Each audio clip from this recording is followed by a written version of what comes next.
Bonjour à tous et bienvenue. Juin débute et avec lui un sujet un petit peu plus joyeux et surtout un petit peu plus football. Et oui, depuis le début de mon tour de France des clubs niveau gestion, on a vu quoi?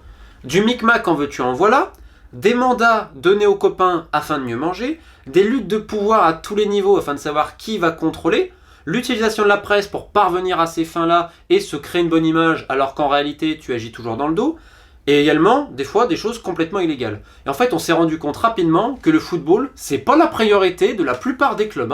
Que ça soit en national, on peut voir à Toulon, on peut voir à Béziers, on peut voir également en Ligue 2 à Niort, et en Ligue 1, on va pas parler depuis le rachat de Bordeaux, de Angers, époque Olivier Piqueux, des guerres intestines fratricides à tous les niveaux avec Rennes quand Olivier Létang était là-bas, Nîmes à un moment donné. Bref, on a vu du micmac à tous les étages, et c'est presque à se demander si le mot football dans club de foot, on l'a pas oublié. Bon, aujourd'hui, on va faire l'inverse. On va parler du club le plus ambitieux de France après le Paris Saint-Germain et d'un club qui a mis le projet sportif avant le reste et même un peu avant le business, ce qui est très très rare dans ce milieu.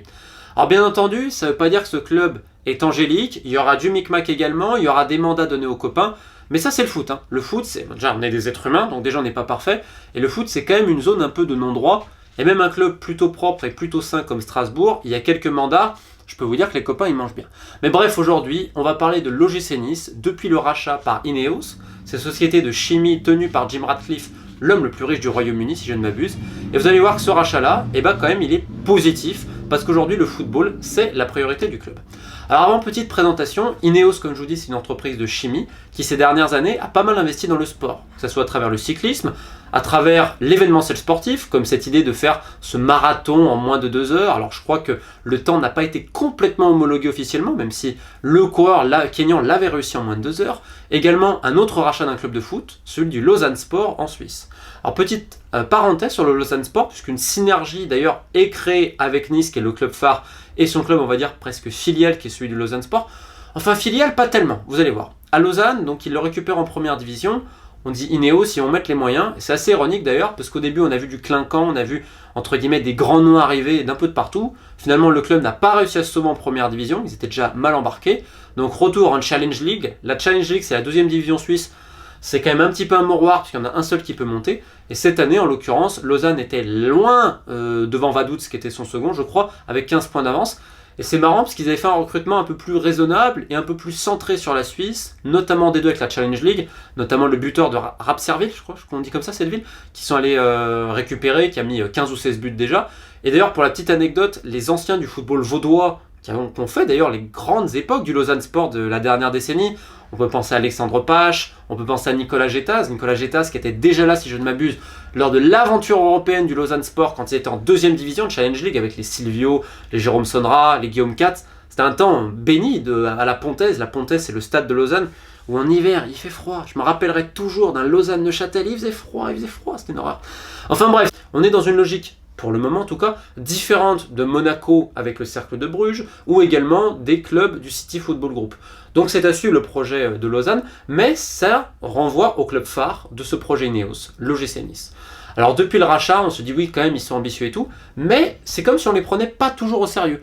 On se dit oui, ça va être du trading, peut-être comme d'autres équipes, et d'ailleurs le recrutement le laisse suggérer. On se dit on va chercher des Boudaoui, des Ensoki, même Dolberg qui est assez jeune quand même, donc on va chercher Claude Maurice, on va chercher beaucoup de jeunes joueurs qu'on paye assez cher, et on se dit voilà, c'est pour les développer, et peut-être les revendre, comme le fait Lille, ou comme le fait Monaco, avec ces dernières années, c'est vrai, un succès assez relatif, vu la quantité astronomique de joueurs sous contrat à l'ASM.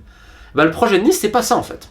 Parce qu'aujourd'hui à Lille, vous faites une bonne offre pour n'importe quel joueur, Lille est content. Aujourd'hui, Lille, c'est un système de VRP. C'est-à-dire que ce soit Ingla, Lopez ou Campos, ils parcourent l'Europe entière afin de vendre des joueurs et faire du business. Et ça, ils s'en cachent pas, et quelque part, tant mieux. Je préfère ce côté un peu plus franc que les autres qui te disent non, nous on est là pour garder les joueurs, alors qu'à la première occasion, ils veulent vendre.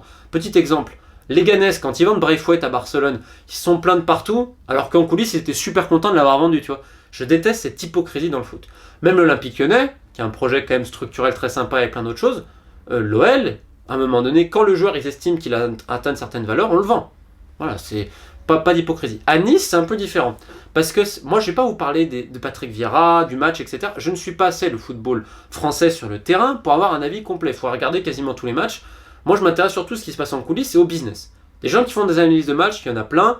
Donc je vais pas aller là-dessus. Par contre, moi ce qui m'intéresse, c'est quel est le projet réel. Et tous les rendez-vous qui sont faits avec des agents, et il y en a quand même, hein, qui viennent, etc., on leur dit à chaque fois, non, mais les gros joueurs, on les garde. Et normalement, qu'est-ce qui se passe? Quand il y a des agents qui font des rendez-vous avec les directeurs sportifs, ça pose toujours la question. Parce qu'il y en a qui cherchent à récupérer des mandats sur les gros joueurs. Pourquoi? Parce que si tu prends, par exemple, tu prends Vadim Vassiliev aujourd'hui avec Monaco. Parce que Vadim, maintenant, il fait agent. Vadim, il récupère des mandats actuellement à Monaco, pour admettons des mandats pour l'Angleterre, ou je crois que c'est pour l'Angleterre d'ailleurs.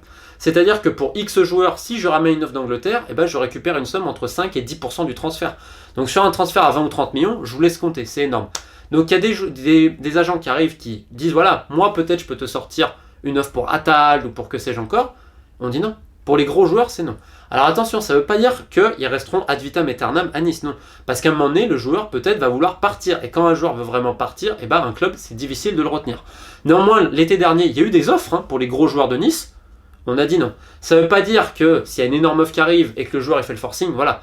Mais la volonté de départ sera surtout celle du joueur avant du club. Avant que ça soit celle du club. Donc ça, c'est la première chose. C'est que dans ce qu'on dit dans les médias et ce qui se passe en coulisses, c'est la même chose. C'est pas l'hypocrisie de dire on veut garder nos joueurs, alors qu'en sous-main, type Marseille, s'il y a une offre, on dégage tout le monde. En même temps, le propriétaire, c'est vrai, il est plus que milliardaire, et le mec a envie de se faire plaisir. Et donc, on a rapatrié Rivière et Fournier, un duo qui avait plutôt bien marché, même si je trouve qu'ils ont une image plutôt flatteuse, parce que tu as quand même eu du micmac, et je vais pas oublier Julien Fournier, que une fois j'ai eu au téléphone pour l'affaire de Bassem Srarfi, parce que je travaille beaucoup autour du football tunisien. Alors je fais une petite parenthèse, parce que ça par contre, quand je parle d'hypocrisie, on a un très beau niveau, et comme je vous dis, à Nice, pas tout est parfait non plus. Donc Julien Fournier, il a l'image du mec de Marseille avant, de ci, de là, tout ce qui... Globalement, quand même, il a bien travaillé sur plein de dossiers, il faut quand même le dire. Mais quand il me sort au téléphone, ah, Monsieur Molina, ça fait 20 ans que je suis dans le milieu du foot, moi j'ai jamais entendu d'histoire comme ça, me faire croire que le milieu du foot, il est propre quand tu connais le milieu du foot, c'est que tu te fous de ma gueule.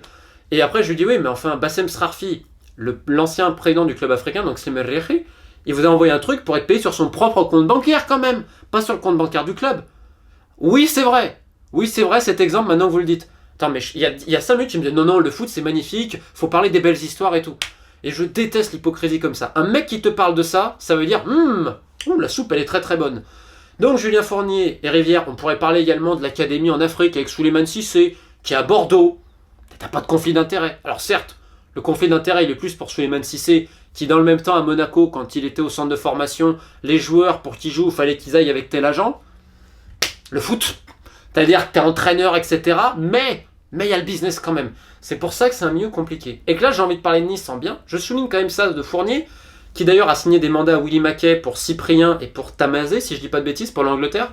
Ça c'est pour l'anecdote, parce que Nice aimerait bien se séparer de ces joueurs-là, mais c'est pas spécialement pour des raisons sportives, c'est pour des raisons également extra-sportives, parce qu'ils se sont rendus compte que depuis le recrutement de l'été dernier, t'as pas mal de joueurs quand même en dilettante. C'est vrai que le Monarque à Monaco, je peux te dire que les joueurs de Nice, certains, et de Monaco, beaucoup plus assidus qu'à certaines séances d'entraînement et certains matchs. Ça, il n'y a pas de problème. Et donc, vu les tentations sur la côte et tout le reste, et le climat, le fait aussi de gagner pas mal d'argent, on s'est rendu compte que peut-être les joueurs n'avaient pas la dureté et l'exigence mentale. Un joueur comme Ensoki, qui n'est pas un mec à bordel, Ensoki, mais Ensoki, lui est arrivé avec un statut. C'est auréolé lui-même d'un statut. Dans je viens du PSG, etc. Ça a été un peu compliqué parce que ses performances ont été un petit peu en dents de scie également, ça a été reproché en interne. Donc là aujourd'hui l'idée c'est d'améliorer le profil psychologique des joueurs. Et c'est là où vous allez voir que le projet de Nice il est intéressant. Parce que comme je vous dis, qu'il y ait 2-3 micmacs, c'est tous les clubs et c'est le foot. Aujourd'hui qu'est-ce qui se passe à Nice? C'est que ça travaille en interne, tu as une vraie cellule de recrutement dirigée par Morgan Bouillet qui travaille depuis des mois et surtout qui ne se cantonne pas à la France. C'est-à-dire que tu as des gens qui sillonnent la Ligue 2. Nice est l'un des clubs qui sillonne le plus la Ligue 2 parce qu'en effet, ils ont envie de récupérer des jeunes joueurs et de faire, on va dire, de les faire exploser d'ici quelques années avec un peu, en prenant le modèle de l'Ajax sur de la post-formation, tout en essayant de développer sa propre formation. On peut penser à Sarr notamment, qui est d'ailleurs beaucoup plus sérieux que certains jeunes, mais c'est encore autre chose. Donc le projet, il n'est pas trop mal, mais ils se sont rendus compte qu'il manquait des joueurs intermédiaires de 24-25 ans. Parce que si tu remarques, tu as des anciens, comme Dante, donc on verra, je crois qu'il lui reste encore un an de contrat, leader dans l'âme.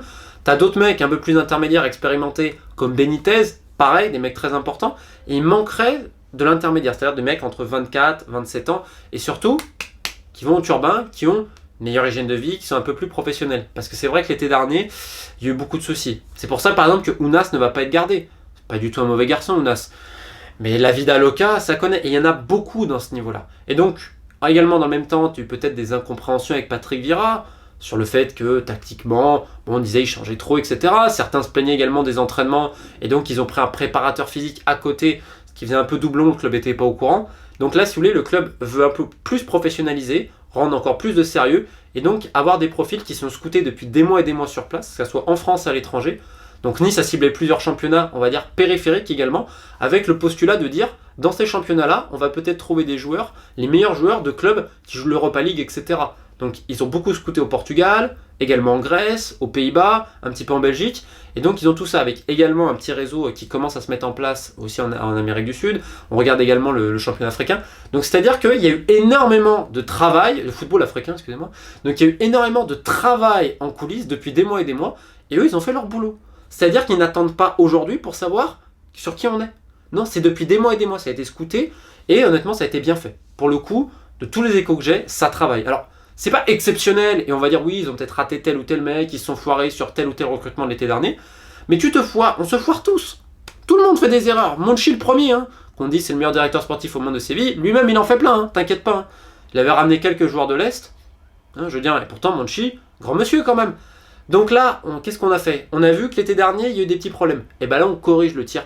Et ça, Nice, c'est le truc. Et donc, ils vont mettre de l'argent encore cet été, et ils sont très ambitieux, même sur les non ciblés. Je veux dire, quand tu vas chercher un Dolberg l'été dernier, t'envoies un signal clair. Et je le redis, c'est pas Monaco, c'est pas Lyon, c'est pas Marseille, c'est pas Lille, le projet le plus ambitieux de France derrière le PSG. C'est Nice, qui veut aller en Ligue des Champions, et qui met tout ce qu'il faut. Parce que même si, je vous dis, Julien Fournier qui me prend pour un imbécile en me disant que le monde du foot, il est propre, mais ça reste un mec quand même qui travaille. Rivière, c'est un mec quand même qui travaille. Et là aussi, bon, c'est un des chantiers qu'ils ont, c'est permettre aux jeunes qui sont en post-formation, soit ceux de ton centre ou ceux que tu vas chercher, de les accompagner s'ils ne jouent pas forcément. Ça, c'est une vraie donnée à prendre en compte. Il y a une réflexion en interne. Qu'est-ce qu'ils vont faire à ce niveau-là? Alors c'est vrai qu'il y a quand même quelques frictions en interne, parce que certains sont pas très faciles, et que ça grogne un petit peu, que ça va jamais. Mais globalement, le projet, il est sain, le projet, il est ambitieux. Les joueurs, pour le moment, restent. Alors on verra si certains veulent partir, mais cet été, c'est quand même un peu compliqué parce que le mercato, comme je vous dis, il va pas en avoir énormément. Ça va avoir beaucoup d'échanges de joueurs, de prêts.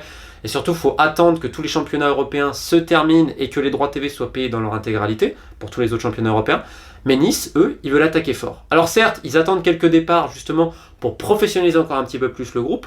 Il y a eu des doutes à un moment donné sur Vieira, etc. Pour le moment, on repart avec lui. Donc certains se disent peut-être qu'on va également enrichir le staff d'une ou deux personnes pour les entraînements, que sais-je. Ça, j'en sais pas plus. En tout cas, c'est ce qui circule dans le milieu du foot. Ce qui est certain aujourd'hui, c'est que beaucoup d'agents également essayent de se rapprocher de Nice parce qu'ils savent qu'ils ont des moyens. D'ailleurs, pour la petite anecdote, certains agents essayent de se rapprocher de Nice en disant « je vais vous trouver un coach, etc. » Que quand tu vas chercher un Boudaoui, qui était donc la petite merveille du Paradou, qui est, on va dire, depuis quelques années devenu une référence, pas uniquement en Algérie, mais même en Afrique de manière plus générale, pour sortir des joueurs, et bah c'est vachement ambitieux, parce que tu vas quand même mettre plusieurs millions sur un jeune joueur algérien, Boudaoui qui est quand même adaptable tactiquement, puisque c'est un peu l'école du Paradou et tout, c'est très intéressant. Mais à côté de ces jeunes-là, si tu veux leur permettre d'éclore et de se professionnaliser, tu as besoin d'avoir un cadre plus compact. Et c'est ce qu'ils sont en train de faire. Donc voilà, bon projet. Pour une fois, on a parlé de football. Je suis impatient de voir ce que ça va donner l'année prochaine. Ça ne veut pas dire que ça a marché, parce que le foot n'est pas une science exacte, mais au moins, on a mis le football avant tout le reste. Et enfin, un petit mot sur Nice, parce que j'ai vu ça récemment, mais les fans de Nice, il y en a quelques-uns qui sont organisés pour créer un fanzine. Et oui, les fanzines, qui est un peu l'âge d'or du football britannique, toutes ces publications par les fans pour les fans, et ben Nice en a également un. Donc je vous mets le lien qui est en train de s'afficher pour ceux que ça intéresse, parce que ça fait partie de la culture foot. Et à Nice comme ailleurs, que ce soit Laval, au Red Star ou dans des clubs de Ligue 1, D2 national, ou même N2 comme le FC Rouen, on a quand même des bastions de culture foot. Alors certes, ça venait pas peut-être pour 30 ou 40 000 personnes dans les stades, mais quand même pour plusieurs milliers de personnes qui vivent encore passionnément pour leur club, et donc je tenais à leur rendre hommage. Sur ce, à bientôt, et ciao!